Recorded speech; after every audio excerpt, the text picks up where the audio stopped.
Seems like everybody has their own personal story with Pokemon, whether it be the cards, the game, the show, or that one thing your kid won't stop talking about. As for me, this is my personal story.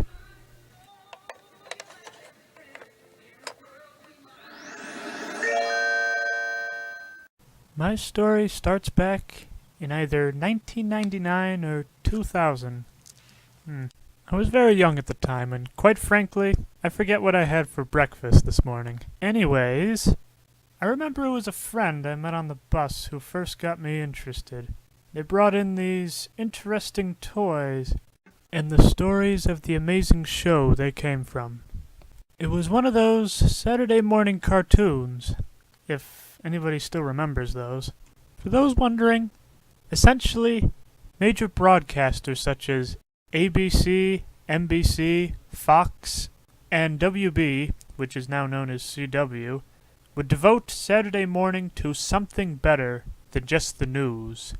Rather, the time slot from 7 in the morning until about noontime was filled with amazing cartoons. This was a golden opportunity to watch some great shows which either weren't shown anywhere else or shown on stations that were just too expensive at the time.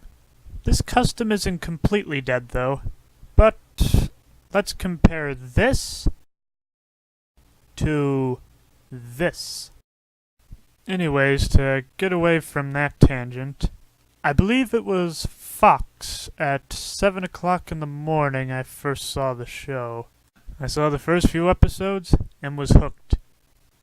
Oh, wait, this is the wrong show, isn't it? We were talking about Pokemon, right? Well, this is what my personal story was. After about 1.5 seasons of Digimon, I just fell out of love with it.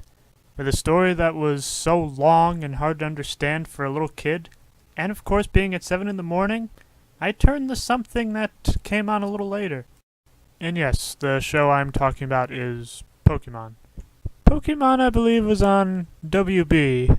It was also on at 8 o'clock in the morning, so I could sleep in and then watch it.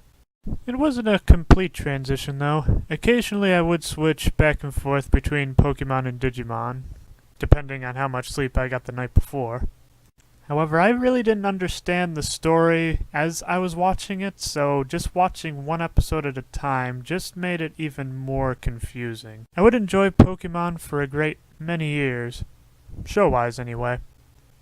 I know that I saw one of the Pokemon movies, the one with the, unknowns, I think they called them. I may have seen others, but there is a blurred line once again between Digimon and Pokemon movies. I was tempted by Yu-Gi-Oh! For a little bit, but once again found it hard to follow and went back to good old Pokemon. After years of viewing, I started to wonder why each episode ended with "to be continued." I would still watch occasionally, but I got less and less interested as the years went on, until the show was no longer broadcasted on a station I had. This was a great year.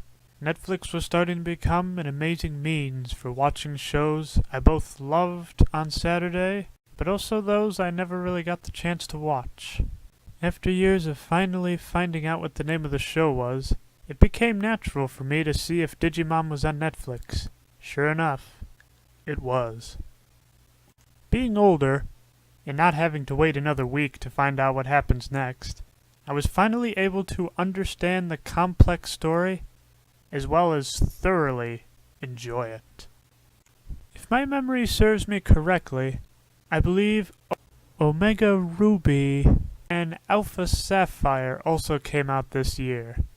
Only when these games came out, I ever really heard about Pokemon both being a video game series as well as being a very popular video game series. As such, I was asked by a few friends to play one of the Pokemon games. I decided to go for the originals, Red or Blue. I went with Blue because it was slightly cheaper. Just like the Pokemon show many years ago, I found myself absorbed in this game. It was almost a gateway drug because shortly after that, Pokemon came to Netflix, and I started watching that again. Then the card collecting started. Well, that's what my story is. What's yours? Happy leap year, everyone.